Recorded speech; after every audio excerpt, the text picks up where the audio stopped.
This is the time of year when your resolutions can get a little bit rocky and it can be really easy to start experiencing failure. And if you've ever tried to take on anything in your journey, I mean, moms in general, we have experienced failure. So, how do you deal with that? How can you overcome it so you don't start identifying as a failure, but actually overcome it? Use these lessons, these failures, as just that, as lessons, things you can learn from. How do we do that? And do it in a way that doesn't cause all these negative feelings, but actually is exciting and fun and creates growth. Well, today, Paola Soares is going to share the answers to all of that. She is a sweet, dear friend of mine, also a fellow mom, just over 2 years postpartum. She is the host and creator of the But First She Failed podcast, of which I am an avid listener to. It is so good.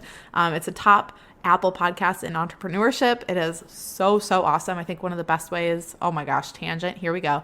One of the best ways you can learn how to really overcome failure is by hearing other people's stories. And she does such a good job hosting that podcast and sharing those stories. And in there, she really focuses on speaking to trailblazing, inspiring women who will encourage you about their moment of failure and how that got them where they're at now. So she's a former journalist and national news producer. She shares a little bit about that whole journey in the podcast episode, and her love for storytelling has translated so much over into the podcast. She likes to help women redefine failure while gaining clarity and confidence when it comes to their careers and their callings. She actually, just like me, is a native Chicagoan and now has made Miami home. So if you're in Florida, give her a little shout out.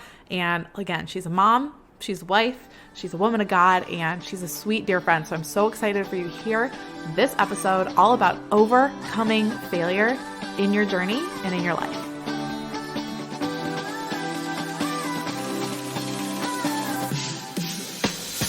Hey mama, welcome to the Tough Love Mom Podcast. I know you're here because you're ready to get consistent and finally lose that weight, and you're not afraid of a little tough love. You know what to do to lose weight, but following through on those things feels impossible. You wish you could just feel like your strong, confident self again and want to be a good example for your little ones, but you get thrown off by mom guilt and the unpredictability of motherhood. It's frustrating. Taking on your journey postpartum is hard, but it's not impossible. Hey, I'm Liz, and I've been where you are. I gained a lot of weight in my pregnancies. 90 pounds and then 60 pounds. I needed to lose that weight to take control of my health and honestly just wanted to feel like myself again. With a sustainable approach to weight loss, simple consistency, and working on my mindset, I lost it all in just over a year both times. And I'm here to help you do the same. I believe that we have an ingrained ability to figure out what we need to do, make it happen, and do it in a way that awes the world. If you're ready to stop falling off the wagon, create solid routine and healthy habits, and finally feel your best inside and out, all while enjoying dino nuggets on your salad, you are in the right place. We're about to transform your journey, my friend. Get pumped up. It is tough love time. I'm so glad you're here today.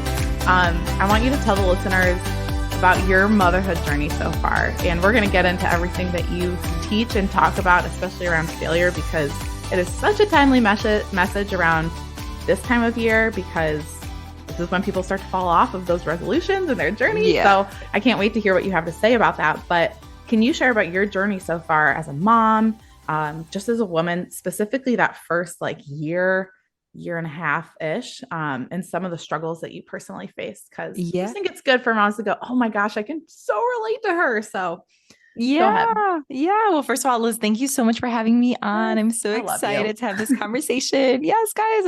I love Liz so much. So I'm so excited to be here and I'm a listener. So, so my journey was, it was I guess you could say like a difficult one in many regards. So I'm 2 years out now. My son is 2.5 years old, and a little bit about kind of like my postpartum journey was, when I was pregnant with my son, first of all, he's a pandemic baby. He was born at the height of the pandemic. I was like 9 months old when the pandemic hit, or 9 months old, 9 months pregnant when the pandemic hit. But my journey was a little difficult in regards to, like I had like diastasis recti, like I've heard of that where like that separation of abs.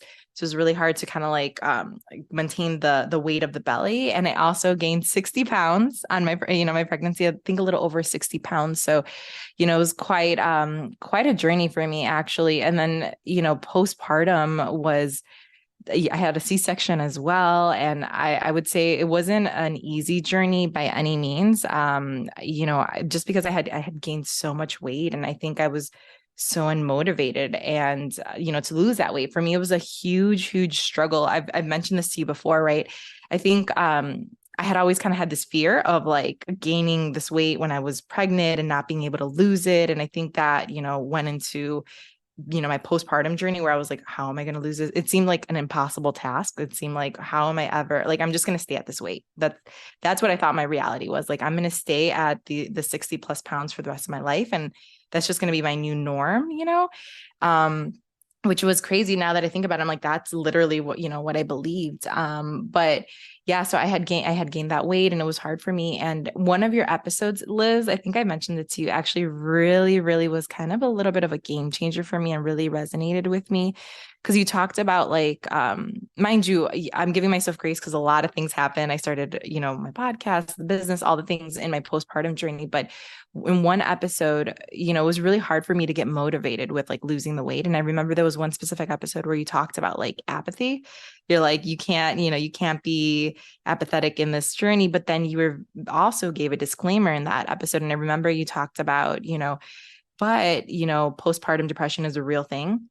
And you could be feeling this. You were like, I'm not an expert in this space of postpartum depression, but you were like, you might be feeling like clouded. You might just be feeling really unmotivated and all the things. And when I listened to that episode, it really resonated with me. And I was like, oh my gosh, I think part of the reason that I'm so unmotivated is that, and now in retrospect, like, I do realize that I did deal with some, postpartum depression, so man, your episodes are really powerful in that regard. So that's, I mean, for me, it has been a little bit of a challenging journey. I think I'm in a different place now, but definitely that first year it was so challenging because it's like, it's very easy to compare yourself to other people and all the things. And a lot of my friends, we have that. I think you've mentioned this in other episodes too, that snapback culture, right? Where it's like, wow, you look 6 months and you're back to your normal pre-baby weight, And for me, it's 2.5 years. I haven't gotten quite back to that, to my pre-pregnancy weight, but, I'm in a much better place. But yeah, it's been quite a journey. It's been challenging in a lot of ways, but I'm excited about the progress where I'm at now and, learning from the whole experience. It's so interesting that you brought up there were two things and they're so mindset related, some in our control and some not. But you were like, I identifying with this thought of I'm just going to stay this weight forever. And that's just going to be my reality. And how that actually comes to fruition when you so latch onto a certain mindset or a certain belief and how that can it will play out. Like what you think is what you are. And it's 100%. Yeah.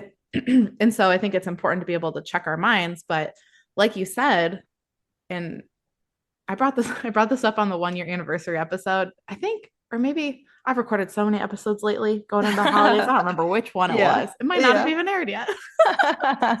We're recording this before Christmas. So that's why I say that. But I talked about how I think Jesus, and I know he's a big part of your life, but is like the perfect example of tough love of this. Okay, let's be honest about where we're at and why we're there, but with this huge dose of mercy and grace that only he can give you. And I think I'm really glad that apathy related episode spoke to you because I re-recorded it more than once and I was very hesitant to put it out because of how touchy the subject of like postpartum mental health is, but also because I, like you, experienced some struggles mindset, like mentally, mental health wise after pregnant with my first and then postpartum with my second.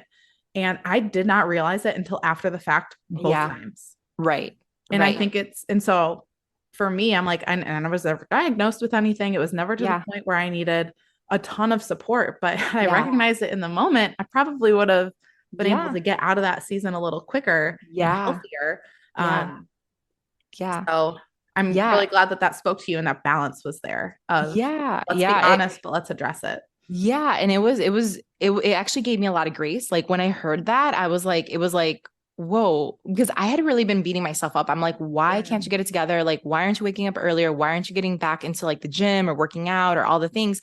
And I was being so difficult. I'm like, why aren't you motivated? And then I was like, well, I mean, part of it was there's different things going on in the season. Like there were different focuses, like mastermind groups or, the podcast. There were different things, different projects that I had kind of prioritized or in that season or in that moment or vacation or rest or different things. But I was definitely beating myself up. And I think when you said that for me, it was like, no, like there's this extra challenge that there's this other thing in the room in the situation that you haven't spoken to. So it allowed me to give myself a little bit more grace, like stop beating myself up in that regard. And it's like, okay, you are actually probably dealing with some postpartum depression. And actually, I go to therapy and I love my therapist and she's incredible. And we did talk about it after the fact. And she, now she's like, yeah, you did go through, I started going more consistently recently. And she was like, you did go through that. Like I would speak to that. So it is confirmed. But for me, when you said that, it was kind of like the first like indicator of it.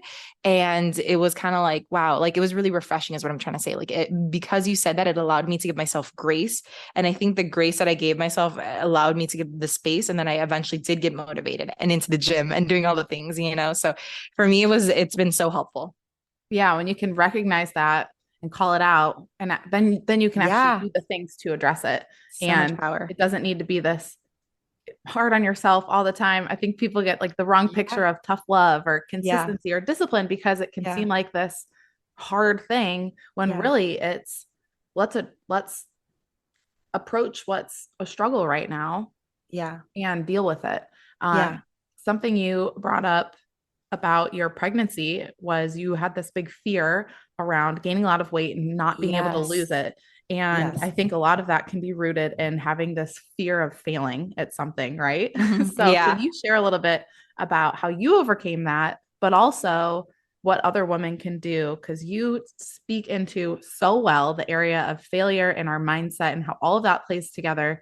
Not specifically just to moms, but obviously you can relate to moms on Yeah. the exact level that we're all at. So, Yeah. can you talk a little bit about what women can do to overcome that fear of failing and Yeah. why it might be an issue? Yeah. So, fear of failing, we'll get, probably I can mention it later, but like my whole story is kind of like rooted in the reason that I started my podcast is in like overcoming this fear of failure, because I think it's a stigma. It's something that we don't talk about. I think so many people feel it, and it's this like taboo topic where we don't talk about our struggles so much. We don't talk about the journey. I think it's changing a little bit, but some of the things that have really, really helped me in my journey, because I got to a place where I was feeling like paralyzed. Like, when you feel just like paralyzed, like I feel like I'm so scared of failing that I feel paralyzed. Like I'm so like, you're just in a place where you're not doing any of the things. You're not going for your dreams. You're not doing any things because you're basically paralyzed in fear. You're paralyzed of, that fear of failing. And some of the things that were instrumental, again, mindset, we talk about how important that is in the journey and the weight loss. A big thing that helped me was that whole mindset shift when it comes to overcoming the fear of failure, right? I remember there was this one time that that I attended this conference and the speaker said this thing that was pivotal for me. And like, it's kind of like reframing your mindset around it. But he said, in life, it's not either we win or we lose, because I think that's so common. We grow up in sports and all the things, you either win or you lose, right? So it's like in life, so then you have this thought like we're either winners or we're losers, right? It's kind of like this, thing. And he's like, no, in life, it's not either you win or you lose, it's either you win or you learn. And when he said that, I was like, psh, like my mind was like, oh my gosh, like it was like an epiphany for me. And I started realizing and like connecting the dots in my life. And I was like, oh my gosh, literally everything in life, everything that we go through, it's either you're winning or you're learning, right? So it's like, if you lose you lose a job that you really liked, you were either, you learn from that, right? Or either in that moment or in that season, because in a year, in a few weeks, like 1 week you're up, 1 week, it's either you're in a moment where you're quote unquote winning or you're learning something, right? And it's like every experience in life, if we start seeing it that way, then it doesn't feel so harsh. It doesn't feel so bad. It's like, no, like, maybe, for example, maybe someone started a blog and the blog, fizzled out and they didn't do that. That wasn't a failure. You just learned, maybe I don't like writing, right? That's not my forte. Like maybe I'm going to do a YouTube video in the the future, right?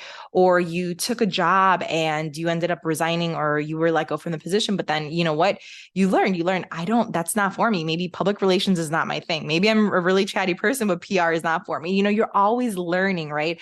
Or even like, you know, a marriage, you know, you can learn from that. Like there were mistakes that were made, maybe if, you know, if that's what you're going through in the season, you can learn, there's always something that you can learn from, right? So it's like when you start reframing this idea of failure, that there's no such thing as failure. You're either winning or you're learning. That kind of frees you up in that regard. Another thing that was extremely helpful to me was when I realized, it came to the realization, I used to have this like false belief that like these successful women, I would look up to these successful women and I would say like, oh my gosh, she's got it all together, but I'm a hot mess. Like she knows what she's doing. And I had this like lie in my head that like successful women, they have it all together. They know what they're doing. Like they have it, like they just have some sort of their inside information that I don't have, you know?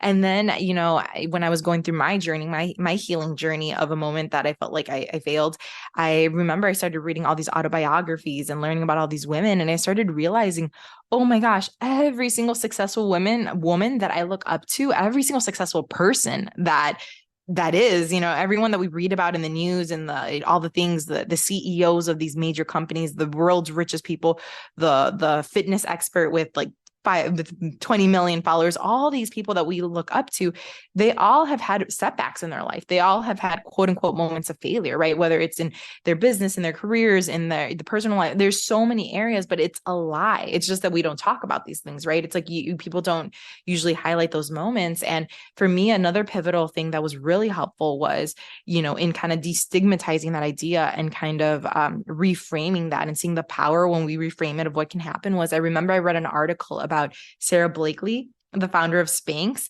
And, you know, she talked about how when she was a child, her father would go around the dining room table and he would ask, what did you fail at this week? Like he would ask her and her brother that. And for me, I was like, that is so weird. What parent would ask that? And then after a second, like after a minute, it like hit me like, oh my gosh, what was he doing? He was making it super normal for her. So she's like, oh, I tried this new thing, or what, I created a new club at school, whatever the thing is, you know.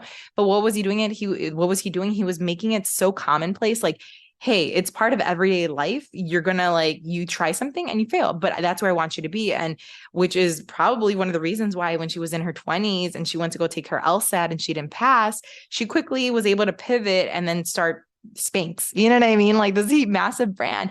So it's just this idea of like, if we kind of reprogram our minds to start thinking of it as like such a taboo topic, such a bad thing, and instead we think about it as like, everyone fails, quote unquote, everyone fails. It's part of the journey. It's either you win or you learn. You just have to like figure out how you're going to learn from these things quickly. And when we start seeing that, we're like, no, this is part of the journey. I'm not weird. I'm not any different from her or from him, you know, like this is just part of the journey that I have to go through. When we start seeing it that way, I think it takes away the power, the stigma. And I think then we kind of start walking in it and we're able to kind of like fail forward, if you will, quickly and learn the data that we need to go on to the next season and the next thing and keep progressing in our lives.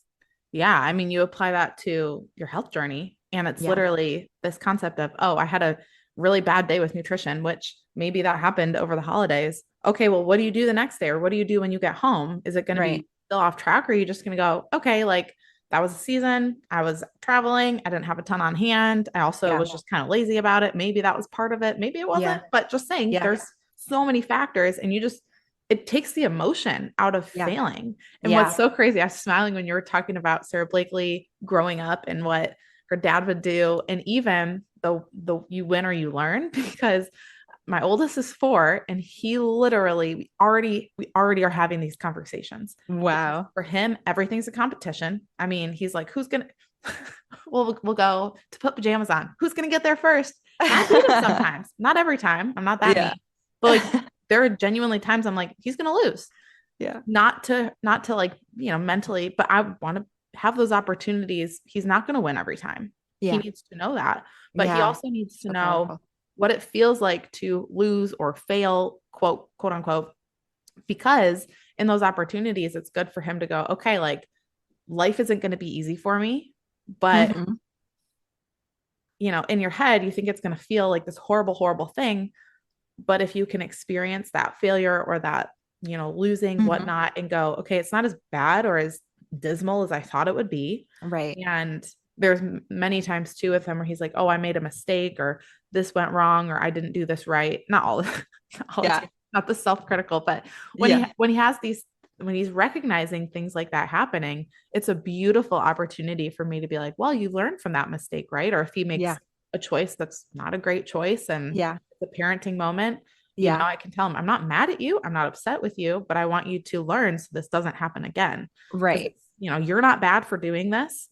Don't, don't feel bad. Don't identify with those feelings, but make sure you know that this is an opportunity for you to learn right and wrong. It's an opportunity for you to learn how to do something differently so it doesn't, his magnet tiles Yeah. don't fall apart. It's just Yeah. so many little opportunities like that. Yeah. And I think it's awesome as a mom because in the Yeah. process of all of that, you can glean something if you're aware enough to go, oh, wow, I need to take this lesson that I'm teaching my child too right Yeah. now. Yeah. Yeah. Exactly. I love that. It's such a good opportunity. I love that. You were talking a lot about how you can look to others and their successes and see how many failures they had along the way, and just that mindset shift. But what are some tangible things specifically? Because I know you're a listener of the podcast. So obviously, you believe a lot in the concepts of consistency and mindset.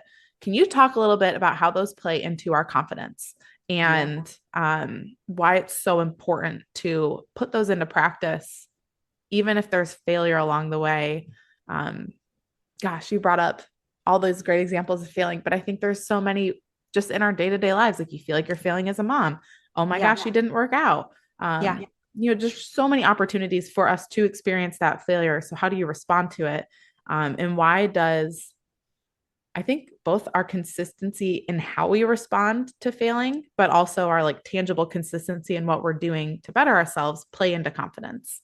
Yeah, yeah. I think what's interesting about confidence is that it's like it's one of those things. It's like as you take action, you become more confident, right? So it's like as you start doing, it's like you don't really start off that way, which is weird because I think as humans, like I want to be very confident as I start off doing whatever new project I'm working on or like a new goal I have for my fitness. But the reality is, it's like as you start implementing the steps, as you start doing it, like you said, consistently, and the habits start forming, that's when you start seeing transformation. That's when you start seeing confidence. I remember I shared with you a little bit of my health journey, my recent health journey, where it's like it even led to that whole mindset shift that I shared with you a few weeks back, right? That I got into the gym maybe about 2 months ago, and like I've been consistently going. And I remember that I was like, oh my gosh, Liz, like I had like because of the consistency where I was like, okay, I'm gonna go 3 times a week. And then I started feeling stronger, and then I started feeling confident.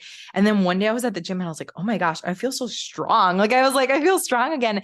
And then I remember I was like, oh my gosh. And I remember looking at myself in the mirror. And as I was having that moment, I remember thinking, I was like, oh my gosh, Paola, you are actually a fit woman, or you're a strong woman, you're a fit woman, and you just had a season where you were really I don't want to say unfit, but like you just had a season where that wasn't like the case. But that's fine. And it was like, oh my gosh, like this consistency and all the things like helped me kind of have this mind shift where it's like, because before that, like I mentioned in the episode, I was really believing, like before I even got pregnant, I was terrified. I'm like, I'm gonna gain weight and not gonna be able to lose it. Like I had this like lie in my head as I went into my pregnancy, and as I was in my pregnancy and after my pregnancy, I was like, oh my gosh, this is just your norm. You're never going to be able to lose this weight. And then it's like as I started doing the motion of like getting back into it, I started like it's like it started bringing up my confidence, and then I started believing, like I started having the opposite belief, right? The opposite belief is now that like it's not that I'm unhealthy and this is my norm and it just had a season where I was fit. It's like no, most of my adult life I've been relatively like, I guess you can say fit or average, I like, and it's like, it was, now I have the opposite perspective where I'm like, no, it was the opposite. It was a season where you had just given birth, like it's a beautiful miracle. And you just went through a season where maybe that wasn't your reality, but that's not the case. Right. So I think as we start taking actions with whatever, it's like our confidence starts building, and there's so much power in consistency and habits, which I've told you, like, I love that you talk so much about that. I want to get better at it. I'm obsessed with like habits and consistency and all that stuff. And it's such a goal of mine because the truth is it's like our life really to be successful in any area of life, it's really a matter of habits, like habit stacking. It's like, what habits are you doing well in like I talk a lot about business and, career growth and those kind of things and, podcasting and all those things. So it's like, what can you do in that area? But in health and fitness and motherhood and all the things, it's like, what are the healthy habits that we can be stacking and being consistent with it? Because the more we do it, the more confident we become and the more we can walk in that, right? And the more confident we become, the more our mind kind of shifts and we start perceiving ourselves like the opposite. Instead of me perceiving myself as doomed to be like, overweight for the rest of because now I'm a mom, I have to be overweight the rest of my life, the rest of my life, now I'm seeing it as like, oh, that's just a season. And probably with the next baby, it's just going to be a season. It's not my forever, so it's really fascinating how it's like one thing leads to another. And can you just remind the listeners how long this process has taken for you to like change your mindset, change your habits, start building them up? How long has that been? Yeah. Well, my son's about to be 3 and 8, like in a few months. So it's almost 3 years, honestly, from the moment he was born. So this is like I guess you can say a 3-year journey, right, so not overnight. Not overnight at all. And yeah, exactly. So it's been a journey and I don't know, I'm just really excited about it that I'm like, okay, like, I don't know. I was in a place of doom for so long, like literally with this specific area of my life of feeling like because I had a baby, my norm was like, I don't know. In my head, I had just programmed, I think since I was a little girl, I would say like, oh, when you have kids, you gain weight and that's it. That's your forever.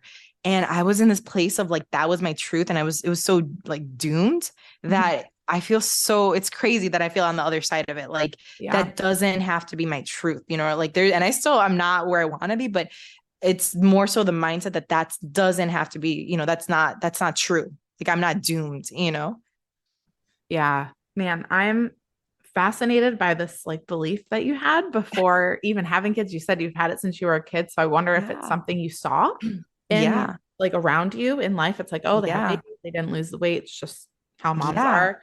I don't know. Or maybe it's something you experienced at some point in your childhood. I know for me, maybe we can deal with my past failures here. Actually, honestly, since we've been in a mastermind together and working alongside each other and just everything we've been individually and as a group working on in the last like year plus, I've found a lot of healing from past failures. But one of my biggest, it wasn't even a tangible one. And I brought it up before on the podcast, but I had a lot of beliefs around my ability to like do something I say I wanted to do, like accomplish something. Because, and I did I did a lot, I have accomplished a lot in spite of that belief instead of healing from that belief and just doing it because I'm called to, if that makes sense. It's like two totally different motivations. And it stemmed from, I love volleyball. I played through college. And when I played for a travel team in high school, very successful travel team. Like the whole program was very successful, but it was very centered around like, be perfect, do perfect reps. Don't make mistakes. And there was one year that I just didn't mesh super well with a coach, like the way probably the formative year I was in on top of like her approach to coaching, which wasn't horrible or bad or anything, but it didn't mesh with how I needed to be coached. Or the formative year I was in, I was like 16, I think, or 17, super young, right? And that created a lot of like self-doubt and just lack of confidence in a lot of areas that permeated. And it created this, like, I still would accomplish things. I still lost weight postpartum because I still had this belief about me after my first was born and I lost 80 pounds in a year. Like that still was there. That belief was still there, like hanging over me. And it took literally until about the last year and a half for me to really heal from that.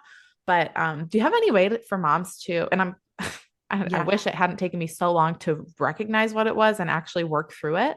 But do you have any way for moms to recognize like if there are specific failures or events from the past that have like really been holding them back? Because I think that is the root of addressing and dealing with failure. Or like maybe there's this recurrent thing that you keep failing at in your journey, or, it's like a mindset that so Right. many moms I Right. work with in starting point Yeah. sessions literally are like, they can't break habits of certain types of snacking, or like going through drive-throughs, or just like never working out because no one in their family has done it, or there's something that happened in the past that caused them to. Yeah. And it's just, Yeah.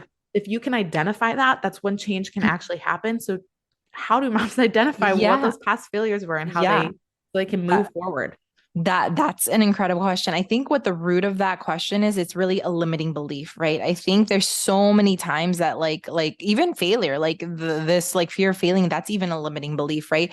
I think in times, and what is a limiting belief? A limiting belief is something that is, it's usually subconscious, like we don't even know it's there. So it's like we're living our lives, like you said, going through the drive. Me too. I am guilty of that. Going through the drive-through, just like we go do all these things, and it's like we have these beliefs that that we believe as true, and a way to identify a limiting belief is like saying something out loud. Like the other day I had someone on the podcast, and her husband have actually done a lot of, her late husband have done a lot of work when it comes to limiting beliefs in that field.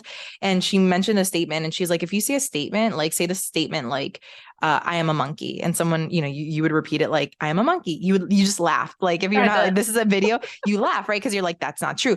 But if you say something like, I'm unworthy, or I'm not good enough, Like, I'm a hot mess. I'm a hot mess, like if you say something like that, if you say it and like all of a sudden it's not like a laughing matter, and it feels very like, wow, like that hurt me. Like I'm not worthy, or I'm meant to be fat, or you know what I mean? Something Yeah. like Or like, that. When I'm you just say inconsistent. I'm inconsistent, or I'm, Yeah. exactly, I'm inconsistent, or whatever. But if you say a statement and it hits you hard, like it hits you like, ouch, like it hits you like a bullet. And like all of a sudden it's not a laughing matter anymore, or it feels, because it's like, it's just a statement. If it feels silly to you to say like I'll just take the unworthy, I'm unworthy, like that topic, like that, someone can say that and it doesn't ring a bell for them. They're like, whatever. But if you really believe that internally, then it's going to hit you like a ton of bricks. It's going to get to your emotions. It's going to pull to you. Like all of a sudden, like something inside of you is like jarred, and why? Because there's a lot of weight on that statement, because the reality is probably subconsciously, you don't know that, but you believe that, you know what I mean? Like it feels true. Like a limiting belief is something that it's not true, like there could be no proof of it in the outside world, right? But it's like something internally where you're like, wow, this is true for me, And I think if we start kind of examining these moments of like, what is the belief here? Like when you get to a moment where like something's off and you feel like, it's like, why do I keep feeling like, for me, even with my business and with the money aspect of, the podcast and everything, I was like, why am I getting to this place where I feel like, I can't make, money? And it's like, why do I believe that, And it's like, when you start digging deep, you'll start realizing like, spend some time in reflection, and you'll start realizing like what you did, right? Where you're like, oh, from that thing that happened to me when I was a kid, when I was a teenager, whatever, like that stemmed, and look, it's come into my adult life, and it's kind of subconsciously, right? So I think a lot of times in our journey with like weight and fitness and all the things, there's like these beliefs that we're like holding on to that are not true, but there's something that we believe to be true, right? And it's like, if we start examining kind of like the root of like saying different statements of like, okay, why do I believe that? Why do I believe this statement to be true? Who said that? Who said that? And why do I believe that? You know what I mean? Because it could be a grandparent. Sometimes it's like our grandparents can say like, something, and it's like, it comes from a loving place. They care, or our parents or whatever, when we're growing up. But it's like, I'll just use my example. Like I remember when I was a kid, my mom would sometimes spoil me with like junk food. And I remember once, like sometimes my grandma, which I adore, she's passed, and I just love my grandma so much. But I remember she would say, Paola, be careful. Like you don't want to gain so much weight where you're not going to be able to find clothes, And it's like, it didn't come from a bad place. It came from a very loving place. Like I know, but it's like things that like stick with you, and then it's like kind of becomes part of your identity, right? So it's kind of really, I think the exercise would be to figure out like, what are these things that are, who said it, where did it come from, and what is the root of this? And then how do you get rid of that? Is once you identify it, you need to replace it with another belief, right? It's like, no, I can do hard things, and an overarching statement like, I can do hard things, I can lose weight, or I can, something that's like an overarching belief, and it's true. It's like, you can do hard things, if you put your mind to it, or but I don't know if that answered your question, but I'm like It really did. And I especially love the part where you're saying, okay, if you can recognize what that like belief is, and then you literally speak it out loud and see how it affects Yeah. like how you feel. Yeah. And if you're like, whoa, I need to do some work with this, start Yes. figuring out where that came from. Yeah. After they do that, I know you have a framework for like overcoming failure Yeah. and past failures, current ones. Can you Yeah. speak a little bit about what that process looks like? Yeah. Especially if they're like, okay, I know what that past failure is. How do I Yeah. deal with it? Yeah. Yeah, exactly. So for me, I kind of developed this like framework for overcoming failure when, I'll give a smidget of my story, but like I had, my dream was to work in broadcast journalism, and I worked in TV, and I worked in, like national news and all that. And Which I was is so basically cool, by the way. When I heard that, I was like, what's this? Thank you. Thank you. So Yeah. cool. Yeah. It was cool. It was like a God dream that I had since I was a child in Chicago. I grew up in Chicago too, in the suburbs, and, I had the opportunity to come I live in Miami now, and I always wanted to move to Miami and work in national news. And I worked in, Spanish media, and like, kind of like 2020, but in Spanish. And it was really cool. I got to work with like celebrities and interview celebrities and work with like the high, like, journalists and like, that are really well known and all the things. And it was incredible. And a little bit of my story is that, about 5-6 years into my journey, I had gone to a different company. It was a news startup. At the time, it was kind of like the talk of the town, $1 billion company, and, all the things. Don't quote me on the $1 billion company, but it was just the talk of the industry. It was such a cool time. And I remember a year after I got there, I was actually let go from my position. And for me, it was devastating. I had a great trajectory in my previous, the company that I worked with, which is a major, news outlet for many years. And then I go to this new company, and then a year later, I'm let go. And for me, it was devastating because I believed all the things that I talked about earlier, that, win or you lose. And I really felt like I'm a hot mess. I was dealing with a lot of imposter syndrome. I was dealing with a lot of stuff. Like my identity was rooted in my career and all those things. So there were a lot of different layers to it. But I remember I felt like a failure, right? And as I didn't feel like I failed, I felt like a failure. Like I identified with it. So it was very, very deep for me. And the years, like, I wish I could say it was like a week or 2 weeks, or then I got over it, but it wasn't the case. In my journey, it was a really long, it actually took many years for me to overcome this. Like for many years, I was outside of like my industry, if you will, or not doing the things that I love, the things that God called me to, because I was so scared of failing. Like I was so scared of going back to that thing, and, it was a journey, but in that journey, I remember there were a few things that helped me get to the other side, which is eventually what led to my podcast, which is eventually led to like everything and how we met and all the things, and why I'm so passionate about this topic of helping women with this, because I feel like so many women stay in this place where it's like, maybe they tried something and it didn't work, and now they're just kind of stuck and they're just kind of paralyzed, and it's rough to be there. Believe me, because you start getting, you get even more unmotivated, you get even more disillusioned, you get even more disappointed and discouraged, and it's just not a good place. And you can even get to a place where you're bitter and frustrated and just not in a good place, And so some of the things that really helped me on the journey, I've shared some things before, but some of the framework, if you will, was I realized I'm like, okay, I need to heal from this failure, right? And it's kind of like a 4-point process, but like step one is forgiveness. Like you need to really, like, when you go through a moment where you're like, okay, I know what that failure is, it's forgiveness, right? And what does forgiveness look like? It's like a 2-part job, right? It's forgiving. Maybe someone hurt you. Maybe you went into a business and your business partner left, or, something happened or you were let go from a position, or there's so many different things, but it's like forgiving the other people that were involved in this situation. And because forgiveness is really like an inside job, right? Even if you don't see the person, you can just forgive them in your heart, So it's really taking time to forgive them, but also forgive yourself, right? Like, what are the things that you could have done better in that season? Like, how could you have done better? Like, the last time you tried to lose weight and you went really hard, like, what are the things that, forgive yourself for that, right? Like, forgive yourself as well. So, forgiveness is one, reflection is another, just like spending time in reflection. Like, what are the lessons learned? What are the things that I could do better next time? Like, how could I approach if a similar situation pops up? Because in life, it's a lot of lessons that we're learning, right? So how could we do things differently and better next time around, right? And then step two is really like renewing your mind, right? What does that look like?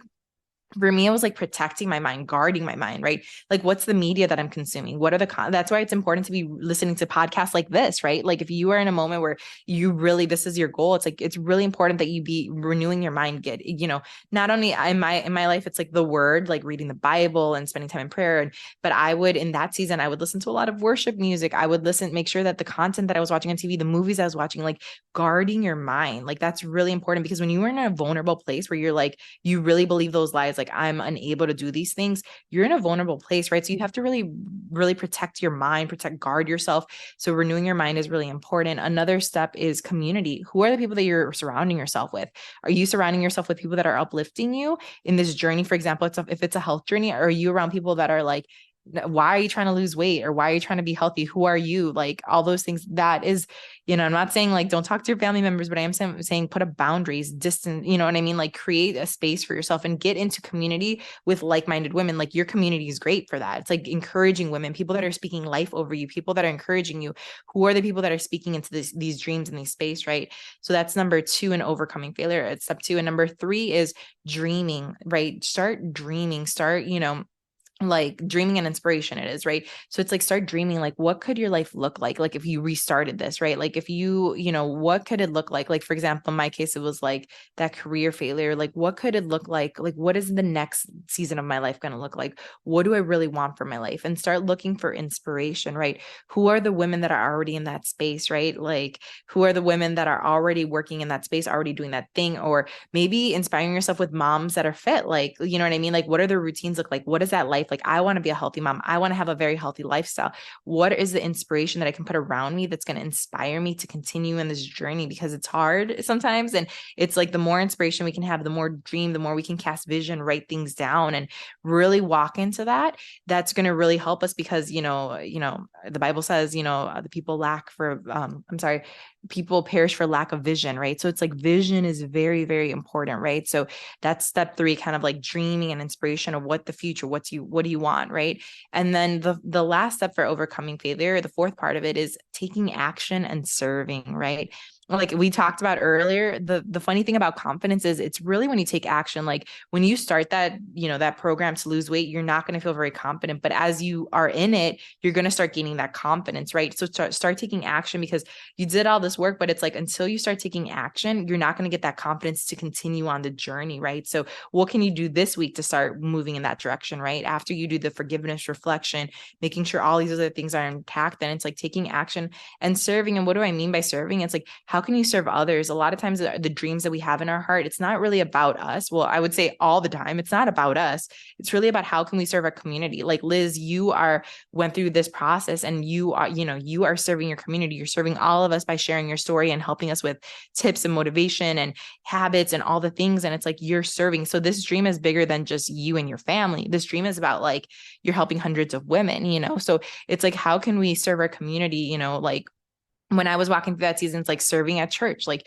using your gifts to serve others is going to help you overcome this failure as well. Because as you're serving, it's like beautiful, right? I don't know if you've experienced this, but it's like when you go and do community service, it's like you end up like serving the community, but you end up feeling better. It's like you end up feeling like you got more out of it than the person that was served, like, so there is so much power in serving. And I think a lot of times we like underestimate that. So I think it's like, as you are walking out, this overcoming that moment of failure, it's like, what can you do to serve other people? Like, how can you encourage a friend in their health journey if that's what you're, overcoming, or whatever the case is. But like, taking action and serving is the final step. So yeah, so those are kind of like the 4 points. The 4 points, it's all, two part, but of overcoming, kind of like the framework of overcoming failure.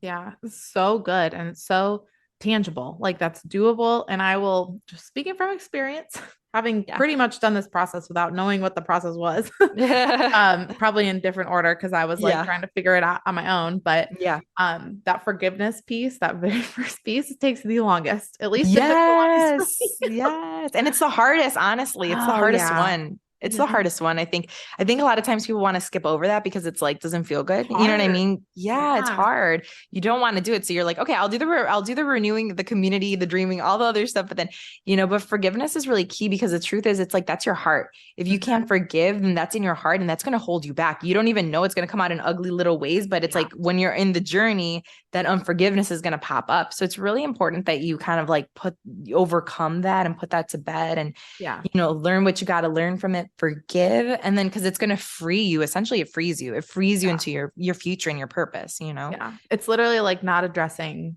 your mindset around food, but then trying to like eat healthier and work out more and lose weight. It's like, you're going to go back to that same issue if you're not dealing with it. If you don't forgive with whatever failure was happening in the past, both yourself and others, like, you will not move on. You will not move on. Right. Man. Right. So good. Man, this episode today was fire. It was so good, so helpful. I cannot wait for the listeners to hear it.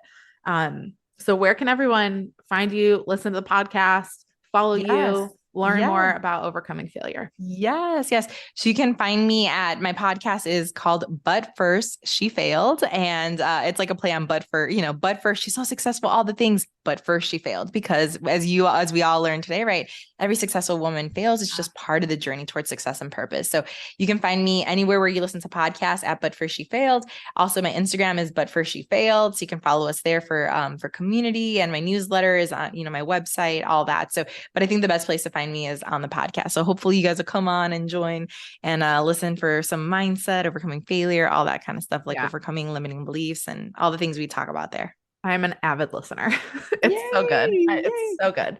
So even if you're like a stay-at-home mom, it is so beneficial to listen in, because we're literally, like you said, we're either growing or moving backwards. There's really no in between. Like if you're going down the spiral of frustration and you're not forgiving and you're just identifying with failure, like you're going backwards fast. And there's really no other direction, one way or the other. Exactly. I always give guests one final question. Yes. And it's around the concept of tough love, which is simply love expressed in a straightforward manner because you care so much about someone else's well-being. So it's like, hey, I love you. And like I said earlier, I think this is how Jesus lived. It's like, I love you so much. I'm not going to let you compromise. I'm going to like tell it to you straight, because that's what I'm here to do. Yeah. So with that in mind, what's one thing, tough love, do you want to leave these moms with today? The tough love is to take care of yourself. Take care of yourself, because the reality is it's almost like it's so easy for us not to take care of ourselves. It's so easy for us to be so consumed with our babies, our husband, our business, all the other things, our career, whatever the other thing is. We get consumed with other people's things, right? But the problem is when we don't take care of ourselves, guess what? You're not going to show up as the best version of yourself for your family. And guess what? It can lead to, like we talked about it earlier, it can lead to depression. It can lead to a lot of different things. When you are not taking care of yourself, you're not showing up as the happiest version of yourself. You're not showing up as the healthiest version of yourself. And you can even become emotionally unavailable for your children. Like if you're not in a good place, mentally, emotionally, physically, all the things, you're not going to show up. You might not show up for your children the way you really want. So it's crazy, but it's like, it seems like a selfish thing, but it's not. It's literally a gift that you're giving to everyone else. When you're taking care of yourself, you're going to be the best version of yourself, and that you're going to show up the happiest version of yourself, and you're going to be not resentful, happy, and all the things. So my tough love encouragement is to stop not taking care of yourself. Start taking care of yourself right now, because you're doing a disservice to everyone by not taking care of yourself, especially you. Yeah. So good. So, thank you so much for today. Yay. Thank you for having me on. It was such a pleasure. Of course. Before you go, thank you for spending this time with me on the Tough Love Mom podcast. If this episode encouraged you in any way, the number one way you can thank me is to leave a review letting me know how this show has impacted you. Then send this episode to another mom friend, or take a screenshot, post it on social media, and tag me so I can personally thank you for helping me on this journey to impact thousands of moms. I'm so grateful to be on this journey with you, sister. Until next time, get after it.